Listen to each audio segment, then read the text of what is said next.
What is going on, Swoopers? Welcome back to another episode of Swoop Luke. In this episode, we'll be reviewing yesterday's practice game. Let's get into it. So yesterday, Collingwood took on Carlton at Icon Park on a beautiful Friday morning leading into a Friday afternoon. And it was a good game. It was one of those games where both teams probably said, look, let's take our foot off the gas. We're not going to go at 100%. Like, tackles weren't like to hurt, or, there wasn't really any sort of forceful tackles or any tackles in general, to be honest. So it was one of those games where you just go through the motions, you try new things out. Halfway in that game, after halftime, we took a bunch of our players off, put them on ice, and a bunch of the new kids played and stuff like that. But look, it was a good hit out. Good to see the new guys play. We'll talk about them a little bit later.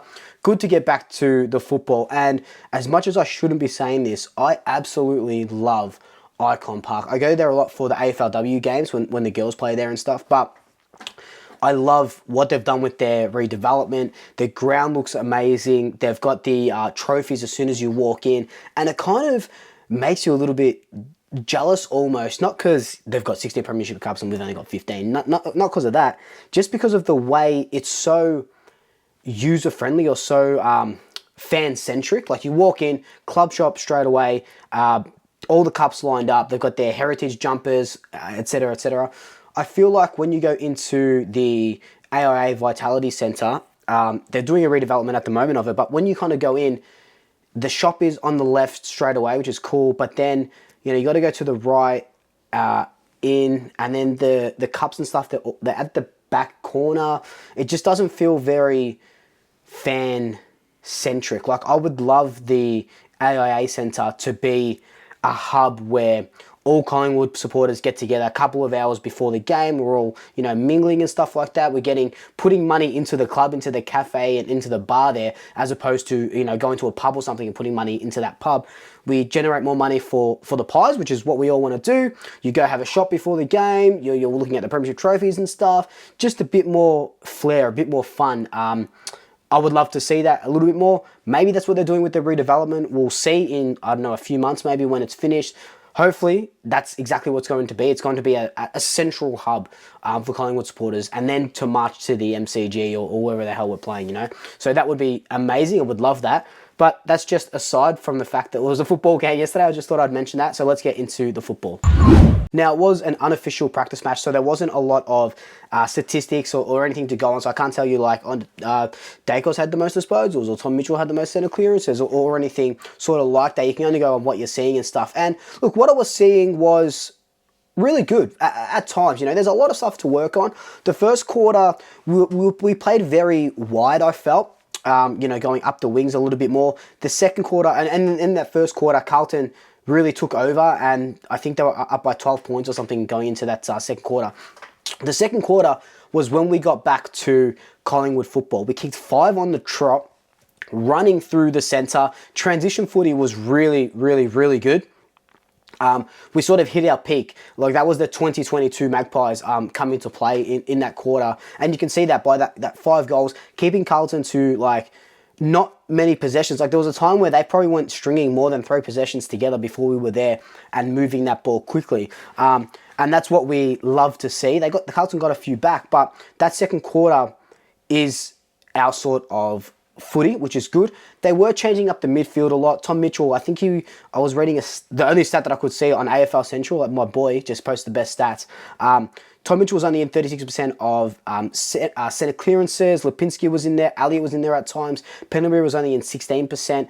Nick Dacos was in, I think, about 44%. So they're going to run Dacos through the middle a lot. What I did love in that second quarter, though, was Dan McStay and his output. We finally have that power forward that we haven't had since Travis Cloke. And on Twitter, I said that we have found our next Travis Cloke, and McStay will be Recruit of the Year. He will kick over 40 goals this season. He kicked 3 goals, could have had 5 or 6. He gave off a few and stuff like that. I loved everything about Dan McStay. He is exactly what we want. And you've got to think, this is without Ginnivan at his feet. And this game was without Myercheck as his sort of second fiddle there as well, which meant that Cox and Darcy Cameron had to push into the forward line a little bit. But with Checkers there as well, it's going to be a formidable forward line. And I'll hark on that it's not going to be like Curnow and McStay and Hawkins and Cameron, but it's going to be a pretty good 1-2 punch for us, something that we haven't had since Travis Cloke and Chris Dawes. Another new guy that I really loved what he was doing was Billy Frampton. There was naysayers all the way going through the process of when we signed him and stuff like that. I thought he did a lot of things right, especially going up against Harry Mackay. Now, Mackay kicked probably, I think, 4 or 5 goals, but you will not find a full back that will keep Mackay to less than 3 goals probably. Like, he is a dangerous forward. He had to do a little bit extra against Billy Frampton, as opposed to when he was playing against Darcy Moore and Nathan Murphy and stuff last season. So we had to push him a little bit more. But Mackay is just outstandingly good, all right? So 4 goals, it is what it is there. But what Frampton was able to do, not only take those big players, Jeremy Howe, Darcy Moore when he was playing, I think they took him off at halftime to sort of ice him for round 1. But Darcy Moore when he was playing as well, they were able, and Nathan Murphy, able to be a little bit more free because, you know, they had that stay-at-home backman that could literally just do that, stay at home and stay on those big players, and they could free roam a little bit more, peel off, do their sort of defense, do their build out of defense, which is good, which is why we got Billy Frampton in. He's not going to keep a good forward to 0 goals every single week. He'll cough up a few. He's still learning that position and that role as well. But if he coughs up a few, but then gives us the chance to break away and counter-attack, he's doing his job right. It's still up in the air between who plays Nathan Murphy or Billy Frampton because they're going for that same role. There's maybe room, with the 23 players in the squad now, there's maybe room for both of them. But I feel like Billy Frampton would be my go-to just because he is that bigger sort of player. Bobby Hill and Tom Mitchell did a lot of nice things. They didn't do a lot of it though. Mitchell really wasn't going in and under as much as you would like him to see, but practice match, no one's going at 100%. That's fine. Save it for the real stuff, save it for round 1 or maybe a little bit against Hawthorn next week. Bobby Hill, flashes of brilliance when he had the ball. He ended a nice transitional play as well. On the wing, he was doing a lot of nice things. He's going to have to do a lot, and now without Ginnivan, I see him taking Ginnivan's spot for the first few weeks, but ultimately, I think that they're building Bobby Hill into a Will Hoskin-Elliott role. So Will Hoskin-Elliott may be out of the team or pushing onto the halfback flank, and